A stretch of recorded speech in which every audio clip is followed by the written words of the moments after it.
Hello everyone, welcome in biology class.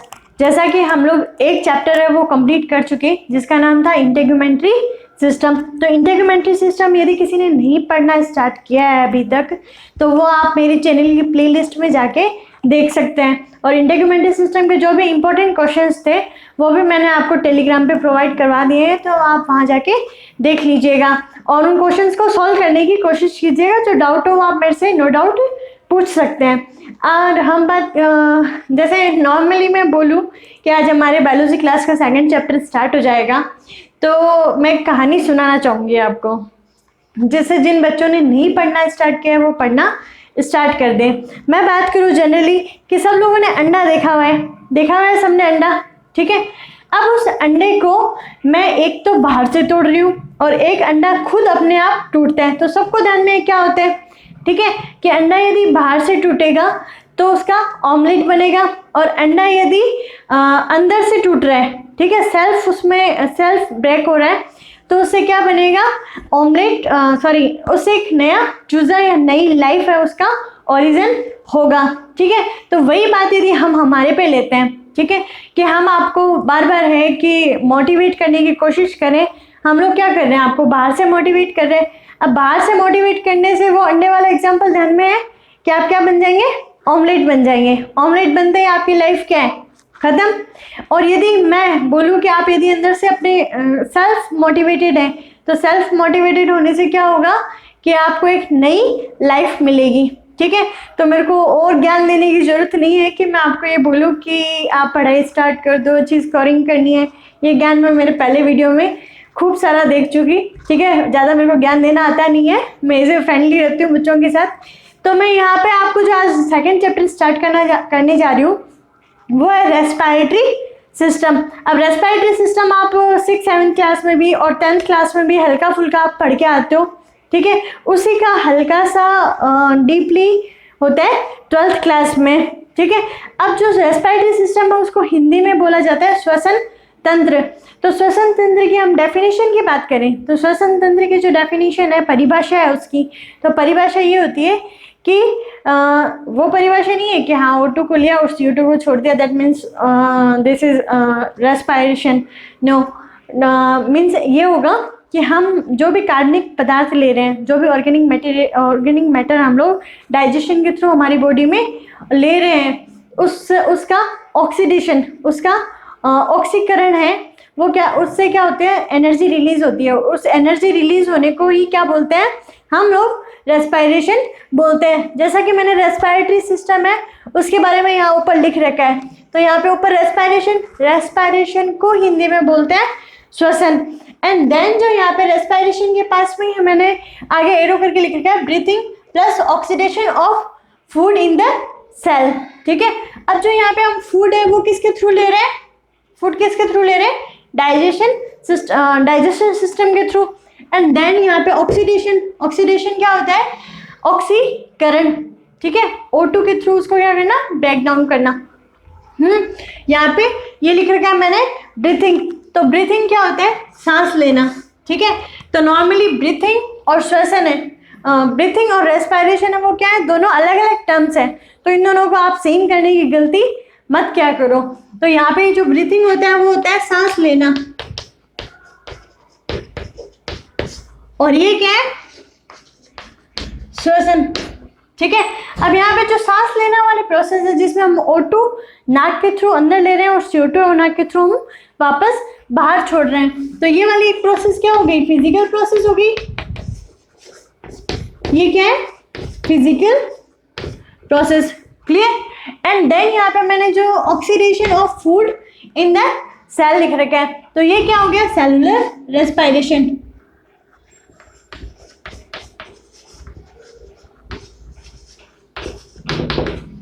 ये क्या होता है, सेलुलर रेस्पिरेशन। ये यहाँ मेंशन करने का ये हो गया कि यहाँ से आपको डेफिनेशन भी समझ में आ गई कि जैसे ही फूड का ऑक्सीडेशन होता है तो ऑक्सीडेशन होने से यहाँ पे क्या रिलीज हो रही है, एनर्जी रिलीज हो रही है।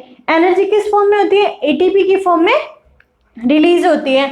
तो दैट जिससे क्या हो जाएगा, रेस्पिरेशन प्रोसेस है वो कंप्लीट हो जाएगा। अब ये प्रोसेस है वो कहाँ हो रही है, सेल्स में प्रेजेंट हो रही है, सेल्स में हो रही है, तो इसको क्या कहेंगे, सेलुलर रेस्पिरेशन, और ये इसको हम लोग बाहर से फील कर रहे हैं, सांस लेना और सांस छोड़ना। तो ये एक प्रकार की फिजिकल प्रोसेस होगी, ठीक है। अब जैसे कि देखा जाए कि जितने भी लिविंग ऑर्गेनिज्म हैं वो सब क्या करते हैं, श्वसन करने का काम करते हैं, सारे के सारे रेस्पिरेशन करते हैं। अब इसी रेस्पिरेशन में मैं बात करूँ कि प्लांट्स है वो भी लिविंग बींग्स होते हैं, और जो एनिमल्स है वो भी क्या है, लिविंग है। तो जो प्लांट्स होते हैं उसमें हम लोग किसी भी टाइप की मॉडिफाइड रेस्पिरेटरी ऑर्गन की स्टडी नहीं करेंगे, मीन्स उसमें किसी भी प्रकार का श्वसनांग नहीं पाया जाता।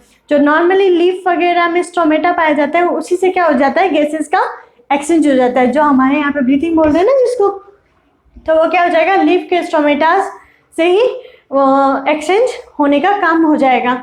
उसके बाद में उसकी भी जो डीपली स्टडी है वो हम लोग प्लांट फिजियोलॉजी में पढ़ेंगे।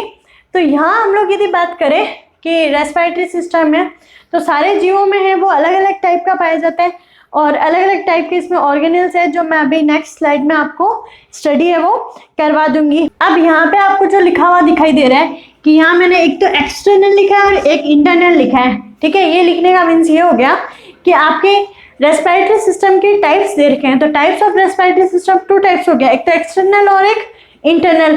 तो एक्सटर्नल में आपको समझ में आ गया कि ब्रीथिंग प्रोसेस है वो क्या है, एक्सटर्नल है, ठीक है। और जो यहाँ पे सेलुलर रेस्पिरेशन है वो क्या है, इंटरनल है। उसके बाद में हम इंटरनल रेस्पिरेशन की बात कर रहे हैं, तो इंटरनल रेस्पिरेशन में सेल्स में फूड का जो ऑक्सीडेशन है उसके बेसिस पे इसको 2 टाइप्स में डिवाइड करते हैं, ठीक है। ये भी नॉर्मली आपको कहीं ना कहीं रेस्पिरेटरी सिस्टम के टाइप्स में ही लिखा हुआ मिलता है कि एरोबिक रेस्पिरेशन और एनारोबिक रेस्पिरेशन। एरोबिक रेस्पिरेशन होता है वो ऑक्सी श्वसन होता है, और जो एनारोबिक है वो क्या है, एनॉक्सी श्वसन है। अब नाम से समझ में आ रहा है कि ऑक्सी श्वसन है तो उसमें O2 प्रेजेंट होगा, और एनारोबिक है तो उसमें क्या होगा, O2 है वो एब्सेंट होगा। तो जैसा कि मैंने ऊपर वाली साइड में बताया, oxidation of food in the cell, उसी के बेसिस पे यहाँ पे अपन एरोबिक और एनारोबिक की स्टडी करें। तो यहाँ पे आपको सबको दिख रहा होगा कि यहाँ पे मैंने C6H12O6 लिख रखा है, ठीक है। C6H12O6 है वो क्या होता है, ग्लूकोज, क्या होता है, ग्लूकोज। अब ग्लूकोज में 6 मॉलिक्यूल है, वो किसके डाल दिए हम लोगों ने, O2 के, ठीक है। तो यहाँ पे बनेगा क्या, CO2 और H2O। तो आप जनरली बोल सकते हैं कि एरोबिक श्वसन है, ऑक्सी श्वसन है, उसमें अंतिम उत्पाद क्या बनता है, CO2 और H2O, और उसी के साथ में क्या होती है, एनर्जी रिलीज होती है। एनर्जी रिलीज होती है तो हमने को जो श्वसन प्रोसेस है वो हम लोग एनर्जी के लिए ही कर रहे हैं, ठीक है। एटीपी की फॉर्म में, एटीपी की फुल फॉर्म है वो है एडिनोसिन ट्राइफॉस्फेट, सबको पता होगा।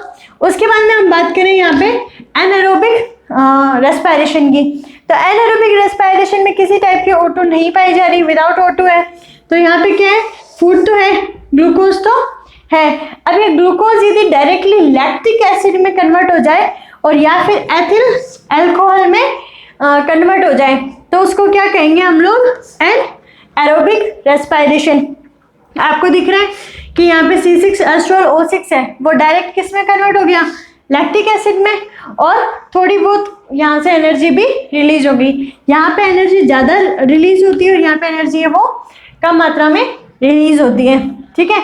अब यहाँ पे मैंने एग्जांपल दे रखे हैं मैमल्स आरबीसी। मैमल्स आरबीसी में आपको पता है न्यूक्लियस प्रेजेंट नहीं होता, तो इसके सेल्स में है इस टाइप के कोई भी मेटाबॉलिक प्रोसेसिंग है वो भी नहीं होगी। मसल सेल्स जो हमारी पेशियां हैं, हम लोग बहुत जल्दी थकान हो जाती है ना कि हाँ हम लोगों ने काम करते करते थक गए, तो उस टाइम क्या फॉर्मेट हो जाता है, लैक्टिक एसिड, और इस लैक्टिक एसिड के जैसे रिलीज होते ही हम लोग क्या हो जाता है, वापस फ्रेश हो जाते हैं। And then pulp of fruits, ये तो हो गए यहाँ पे ऊपर एग्जाम्पल लैक्टिक एसिड फॉर्मेट करने वाले। उसके अलावा जो बैक्टीरिया, फंजाई और यीस्ट, ठीक है, यीस्ट है वो किसका एग्जाम्पल है, फंजाई का ही एग्जाम्पल है। इनमें क्या होता है, फर्मेंटेशन की प्रोसेस होती है, फर्मेंटेशन बोलते हैं किण्वन, ठीक है, जो दारू बनती है ये सब जो प्रोसेसिंग है वो यहीं पे होगी। तो इसमें क्या है, C6H12O6 को डायरेक्ट किस में कन्वर्ट कर दिया, अल्कोहल में, एंड देन उसमें CO2 भी रिलीज हो रही है। तो यहाँ पे ये मैंने ना रेस्पिरेटरी सिस्टम की डेफिनेशन और रेस्पिरेटरी सिस्टम के आपको टाइप्स है, तो टाइप्स में एक्सटर्नल, इंटरनल, एरोबिक, एनारोबिक, किसी भी टाइप से आपसे पूछे क्वेश्चन तो आप है वो बता सकते हैं। अब हम रेस्पिरेटरी ऑर्गन्स की स्टडी करेंगे जो श्वसनांग पाए जाते हैं अलग अलग एनिमल्स में। प्लांट्स में तो मैंने कह दिया आपको कि इसमें श्वसनांग है ही नहीं। अब एनिमल्स में जो है तो यहाँ फर्स्ट लिख रखा है सामान्य सतह से जो जनरल बॉडी सरफेस है उसके थ्रू किस किस में पाया जाता है, तो उसमें प्रोटोजोआ, पोरिफेरा और सिलेंट्रेटा।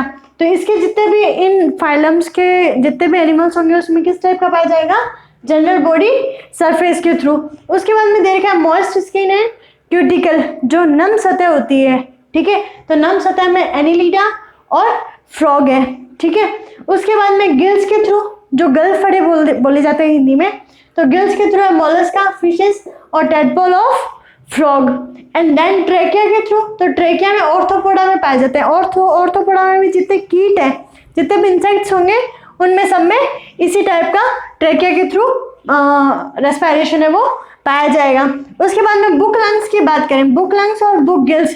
अब बुक लंग्स है वो तो वापस ऑर्थोपोडा में, और ऑर्थोपोडा में भी टेरेस्ट्राइल जो स्थलीय है, मान लो बिच्छू है और मकड़ी है, तो ये सब एग्जांपल्स किसके रहेंगे, बुक लंग्स के। और जो बुक गिल्स है, ठीक है, तो गिल्स में हम मोस्टली क्या पढ़ते हैं, हम एक्वाटिक ही पढ़ते हैं। तो बुक लंग्स भी जो किंग क्रेब है, जो केकड़ा होता है, तो उसमें क्या पाए जाते हैं, बुक गिल्स के थ्रू। एंड देन जो आप इन इस चैप्टर में स्टडी करेंगे वो क्या है, लंग्स। लंग्स के थ्रू किन किन में पाया जाता है, लंग्स के थ्रू फ्रॉग में, बर्ड्स में, रेप्टाइल्स में और मैमल्स में।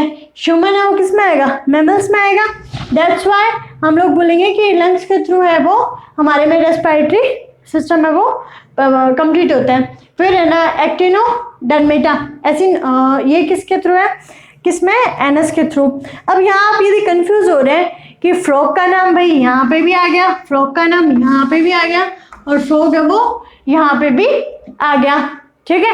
तो आप कंफ्यूज मत होइएगा कि नॉर्मली है कि फ्रॉग में रेस्पिरेशन बोले किसके थ्रू होगा, यहाँ लंग्स के थ्रू ही। लेकिन कई बार ऐसा होता है ना कि जो शीत निष्क्रियता और ग्रीष्म निष्क्रियता बोला जाता है, तो उस कंडीशन में वो कभी कभी किससे कर लेगा, अपनी क्यूटिकल लेयर, अपनी बॉडी सरफेस से भी कर लेगा। और यदि हम बात करें इसके लार्वा स्टेज की, फ्रॉग का जो लार्वा है, फ्रॉग का लार्वा क्या है, टेडपोल है। तो टेडपोल लार्वा है, इसमें किसके थ्रू पाया जाएगा, गिल्स के थ्रू।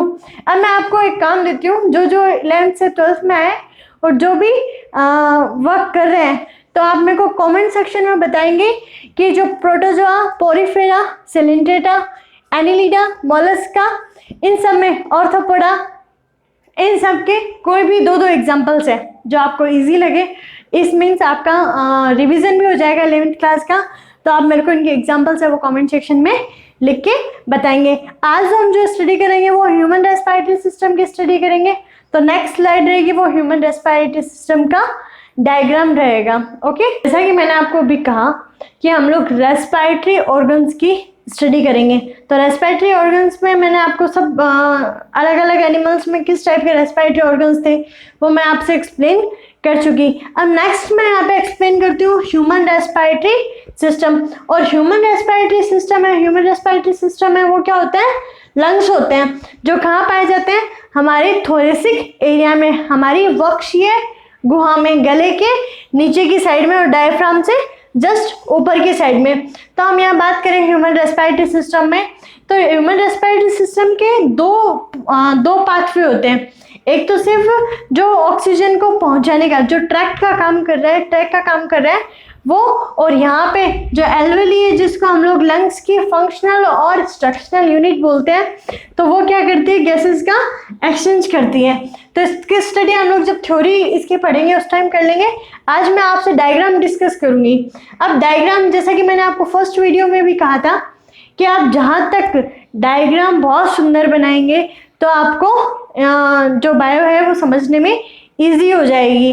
अब यहाँ पे जो मैंने डायग्राम बना रखा है, तो आपको एक तो अपनी नोटबुक में जब डायग्राम बनाओ तो कलर डायग्राम बनाओ, ताकि आपको हर एक स्ट्रक्चर्स है वो आपको अलग अलग आइडेंटिफाई हो जाए। उसके अलावा जो बातें ध्यान में रखनी है, एक तो आपका डायग्राम है वो बहुत ही ज़्यादा सुंदर होना चाहिए, क्योंकि कई लोग होते हैं कि 4 लाइन में डायग्राम कंप्लीट कर देते हैं। जो कॉपी की 4 लाइन्स होती है उसमें डायग्राम कंप्लीट नहीं होता। एटलीस्ट आपको हाफ पेज या फुल पेज पे डायग्राम बनाना चाहिए, क्योंकि पूरी हमें थ्योरी समझनी है। तो उस पूरी थ्योरी को समझने के लिए जो सबसे इंपॉर्टेंट थिंग है वो क्या है, अपना डायग्राम है। तो यहाँ पे हम डायग्राम की बात करें तो डायग्राम में एक तो मैंने बता दिया आपको कलर यूज करना है, बोर्ड में आपको कलर पेन यूज नहीं लेना है, बोर्ड में आपको सिर्फ पेंसिल से डायग्राम बनाना है। और उसके अलावा जितने भी नाम लिखे हैं आपने, चाहे तो आप प्रैक्टिकल फाइल में फॉलो करो, चाहे आप एग्जाम में इस बात को फॉलो करो। तो आपको क्या करना पड़ेगा, हर एक नाम को एक सीधी लाइन में लिखना है। ऐसे नहीं कि मैंने यहाँ पे जो लिखा है आपको दिख रहा है लेफ्ट लंग, तो मैं इसको हवा में उड़ा के लिख दूँ। तो हवा में उड़ाने से क्या है, मतलब एक इम्प्रेशन अच्छा नहीं होता। ठीक है, तो आपको डायग्राम है वो इसी टाइप से सिस्टमेटिक है वो ड्रॉ करना है। उसके बाद में हम यदि डायग्राम की बात करें तो यहाँ पे सबसे पहले वो ज़रूरी नहीं है आपकी जो बुक में मुंह नाक आँखें सब बनाई हुई है, वो पूरा बाइसेप्स वाला जो बंदा बनाया हुआ है वो बनाने की कोई ज़रूरत नहीं है। आपको अपना रेस्पिरेटरी सिस्टम शो करना है, इतना रेस्पिरेटरी सिस्टम है वो इनफ है। तो यहाँ पे हम बात करें नोज और माउथ। ठीक है, यहाँ पे माउथ भी रिप्रेजेंट करने का मतलब मेरा ये है कि जैसे नोज है, हम नोज से O2 अंदर ले रहे हैं और CO2 है वो बाहर छोड़ रहे हैं। ठीक है, तो यहाँ पे जो है ना नोज है ये CO2 इन और O2 इन और CO2 आउट का हमारा पाथ रहेगा। ठीक है, अब यहाँ से जो नोज और माउथ, नोज के आगे जो चैम्बर रहेगा वो क्या रहेगा, नेजल कैविटी या नेजल चैम्बर बोल सकते हैं इसको, और यहाँ माउथ के आगे जो रहेगा उसको ऑरल कैविटी। अब माउथ का आगे जाके माउथ है, आपको पता है माउथ है, माउथ आगे जाके फेरिंग्स में, और फेरिंग्स के बाद में इसोफेगस में जाके वो खुल जाते हैं। ठीक है, तो यहाँ पे जो फेरिंग्स दे रखे हैं ग्रसनी, जिसको हिंदी में क्या बोलते हैं, ग्रसनी। तो यहाँ पे जो ग्रसनी दे रखी है, ग्रसनी क्या है, फूड पाइप के लिए और विंड पाइप के लिए, दोनों के लिए कॉमन पाथ है। अब कॉमन पाथ होने के कारण मैंने यहाँ पे नेजोफेरिंग्स लिखा है, और इसका जो पाथ रहेगा वो क्या रहेगा, ओरोफेरिंग्स। ठीक है, अब ये नेजोफेरिंग्स है, इसके जस्ट नीचे वाली साइड में क्या पाया जाता है, एपिग्लोटिस, क्योंकि ये वाला यहाँ पे कॉमन हो रहा है। ठीक है, तो हम यदि माउथ से कुछ भी खा रहे हैं तो वो हमारी यदि ट्रेकिया में चले जाए तो हमें बहुत सारी बीमारियों को फेस करना पड़ेगा। तो इसलिए यहाँ पे क्या पाया जाता है, एपिग्लोटिस। किसके ऊपर, लेरिंग्स के ऊपर। लेरिंग्स को बोलते हैं कंठ, लेरिंग्स को क्या बोलते हैं, कंठ, जिसपे वोकल कॉर्ड जो ध्वनि उत्पन्न करते हैं। ठीक है, और एडम्स एप्पल बोलते हैं ना, जो यहाँ पे बॉयज में थोड़ा ज़्यादा देखने के लिए मिलता है, गर्ल्स में थोड़ा कम देखने के लिए मिलता है। तो ये वोकल कॉर्ड लैरिंग्स है, यहाँ पे है प्रेजेंट, इसके जस्ट ऊपर एपिग्लोटिस। अब यहाँ पे लैरिंग्स दिख रहा है जो आपको, लैरिंग्स के जस्ट नीचे मैंने एक लाइन, ये जो कॉमन लाइन बना रखी है, दिख रहा है। अब ये जो लाइन है इसको क्या बोलते हैं, ट्रेकिया। जो नली है उसको क्या बोलते हैं, ट्रेकिया, और हिंदी में कहेंगे श्वास नली। अब हमारी ये जो ट्रेकिया होती है वो 10 से 11 सेंटीमीटर लंबी होती है। कितनी होती है, 10 से 11 सेंटीमीटर लंबी होती है। और इस पे यहाँ पे आपको ये शी शेप्ड छल्ले दिख रहे हैं। ठीक है, अब यहाँ पे आप ध्यान रखना कि यहाँ पे जो लेरिंग्स के जस्ट नीचे वाली साइड में ये कंप्लीट यहाँ पे एक वाइट चौंक से ही बना हुआ है, दिख रहा है आपको, यहाँ पे कंप्लीट कार्टिलेज पाया जाएगा, जिसको क्या कहेंगे, क्रिकोइड कंप्लीट कार्टिलेज। कार्टिलेज का मतलब होता है उपास्थि। और ये कैसी होगी, रिंग शेप्ड, मतलब एक नली है, कोई भी पाइप मान लो, नली मान लो, उसके चारों तरफ पाई जा रही है, तो वो क्या होगी, रिंग लाइक स्ट्रक्चर होगी। ठीक है, तो इसको हम रिंग लाइक स्ट्रक्चर बोलेंगे। और बाकी ये सब है, इसके जस्ट पीछे वाली साइड में क्या पाया जाता है, ईसोफेगस पाया जाते हैं। ठीक है, जो फूड पाइप के नाम से जानते हैं। तो ईसोफेगस है, ईसोफेगस पे किसी भी टाइप की कार्टिलेज है वो प्रेजेंट नहीं होती, उपास्थि है वो प्रेजेंट नहीं होती। और ट्रेकिया को पिचकने से बचाने के लिए यहाँ पे क्या होता है, शी शेप्ड कार्टिलेज है वो प्रेजेंट होती है। ठीक है, तो यहाँ से हम ये माने कि हम इस डायग्राम को यदि उल्टी साइड से देख रहे हैं तो यहाँ से एक ट्री लाइक स्ट्रक्चर स्टार्ट होगी। ठीक है, इसको हम ब्रोंकियल ट्री भी बोल सकते हैं। तो ट्री लाइक स्ट्रक्चर, मान लो ये एक स्टेम है, उस स्टेम की 2 ब्रांचेस हुई, फिर उसकी और सब ब्रांचेस होती गई। ठीक है, तो यहाँ से जो ट्रेकिया है, ट्रेकिया के जस्ट 2 ब्रांच है वो डिवाइड हुई। अब ये 2 ब्रांच डिवाइड होके क्या कहलाई, ब्रोंकाई, जिसको हम हिंदी में बोलते हैं श्वसनी। और ये दोनों किस में चली जाएगी, लेफ्ट और राइट लंग्स में। यहाँ पे दिख रहा है राइट लंग्स। और डायग्राम बनाते समय ध्यान में रखना कि हम डायग्राम ड्रॉ कर रहे हैं, ठीक है। तो वो डायग्राम हमारा मिरर इमेज होता है, ठीक है। तो जो मिरर में दिखाई देता है कि हम लोग राइट पोर्शन हमारा लेफ्ट दिखता है और लेफ्ट पोर्शन है वो राइट दिखेगा, ठीक है। तो इस टाइप से ये राइट लंग हो गया और ये लेफ्ट लंग हो गया, ठीक है। अब हमें ये भी पता है कि हमारा जो हार्ट है, हार्ट किस साइड में पाया जाता है, मिडल से हल्का सा लेफ्ट में झुका हुआ। तो यहाँ पे दिख रहा है ये वाला जो पोर्शन है वो क्या है, हार्ट है, ठीक है। उसके बाद में हम यहाँ पे लेफ्ट लंग और राइट लंग की जो स्ट्रक्चर देख रहे हैं, ठीक है। तो यहाँ पे ये जो दो ट्यूब्स लाइक स्ट्रक्चर है वो आके यहाँ पे खुल चुकी, ठीक है, जिसको क्या बोला, ब्रोंकाई बोला, ठीक है। अब ब्रोंकाई और सब ब्रांचेस में डिवाइड हो रही है, और सब ब्रांचेस में डिवाइड होने के बाद में इसको क्या कहेंगे, ब्रोंक्यूल्स, ठीक है। हिंदी में कहेंगे श्वसनिका। तो कंफ्यूज मत होना, नॉर्मली बच्चे इस नामों में कंफ्यूज होते हैं कि श्वास नली कौन सी है, श्वसनी कौन सी है और श्वसनिका कौन सी है। तो आप हिंदी में भी नाम याद रख सकते हैं और इंग्लिश में भी नाम याद रख सकते हैं। उसके बाद में ये जो है ना ब्रोंकियल्स है, ये आके जाके किस में खुलती है, एल्वेली में। ये क्या है, हमारे लंग्स की स्ट्रक्चरल एंड फंक्शनल यूनिट होती है, ठीक है, जहाँ से गैसेस का एक्सचेंज होगा। अब इन्हीं के संपर्क में क्या आएगी, ब्लड वेसल्स आएगी।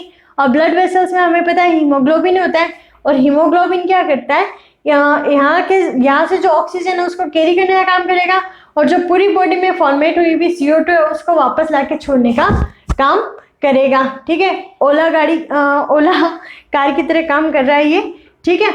और एक हीमोग्लोबिन है वो कितने ऑक्सीजन के अणु कैरी करेगा, तो यार मेरे को कमेंट सेक्शन में बताना।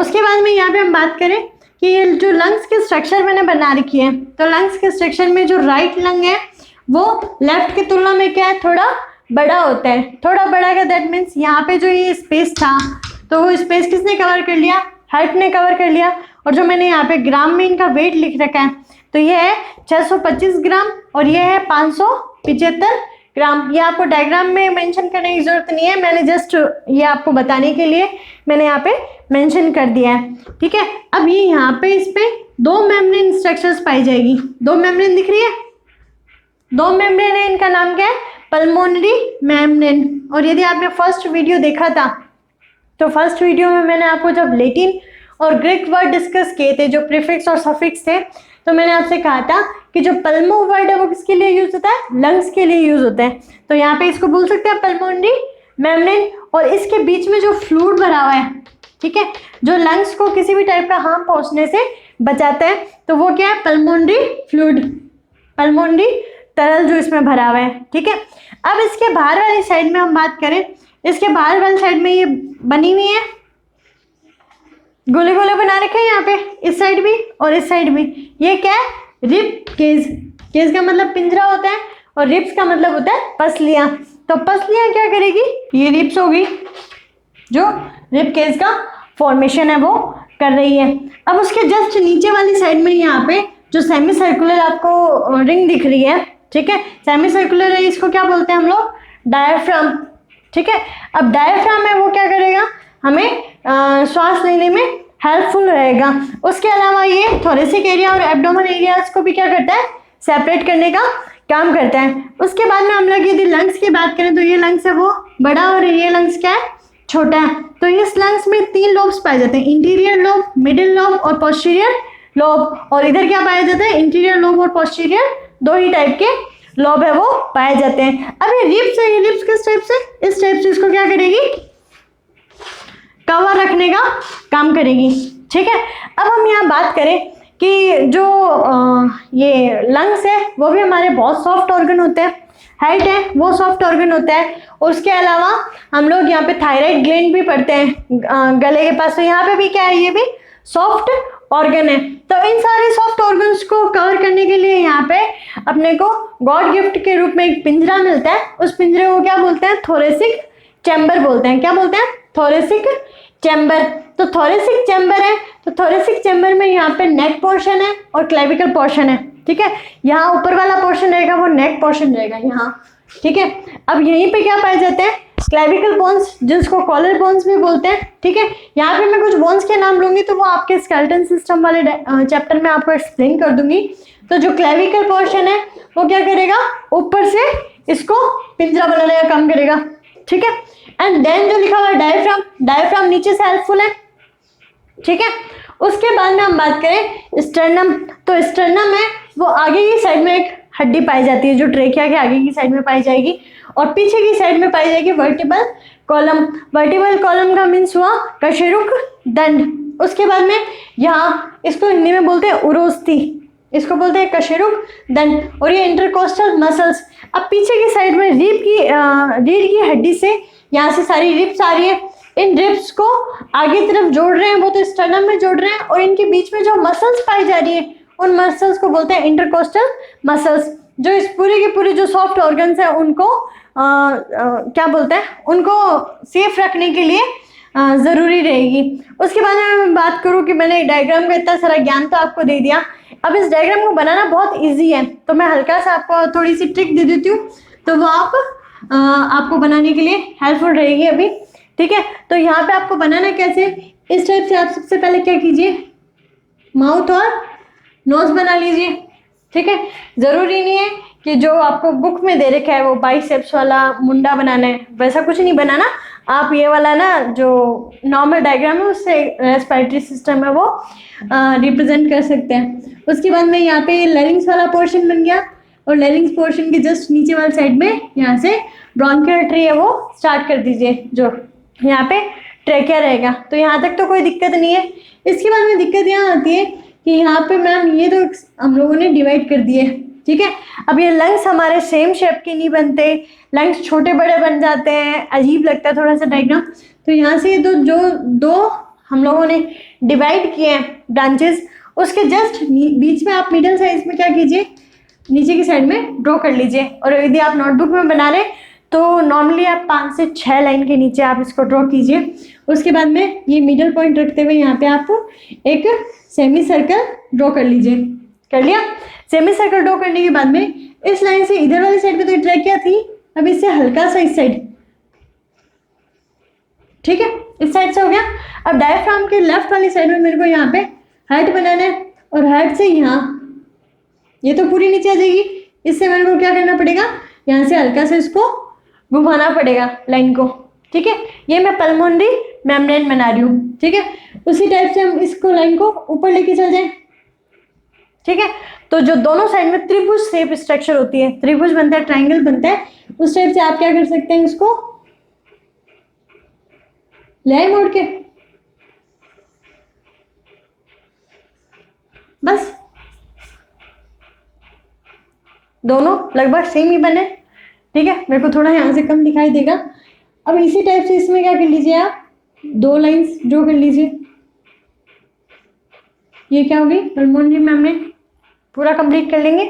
उसके बाद में आप यदि ब्रोंकाइज वगैरह ये बनानी है आपको, ब्रोंक्यूल्स, तो यहाँ से इस टाइप से आप ट्री लाइक स्ट्रक्चर्स बनाइए, ठीक है। इसमें ब्रांचेस में यहाँ पे इस टाइप से गोले बना दिए। ये क्या है, कुपिकाएं हैं, ठीक है। तो इस टाइप से आप इस डायग्राम को शो कर सकते हैं अच्छे से, और नाम वगैरह आप अच्छे से लिखेंगे और लाइन से सीधी लाइन में नाम लिखेंगे तो ज़्यादा आपका डायग्राम में वो इम्प्रेसिव होगा। तो जैसा कि मैंने आपको बताया, ये आप वर्क कर लीजिएगा इतना। और जो कल हमारा जो वीडियो रहेगा वो ये सारे के सारे जो पार्ट्स हैं उनकी एक्सप्लेनेशन रहेगी। डायग्राम में मैं आज ही ड्रॉ करके आपको सारा समझा चुकी हूँ। थैंक यू, खुश रहिए, मुस्कुराते रहिए और घर पे सुरक्षित रहिए।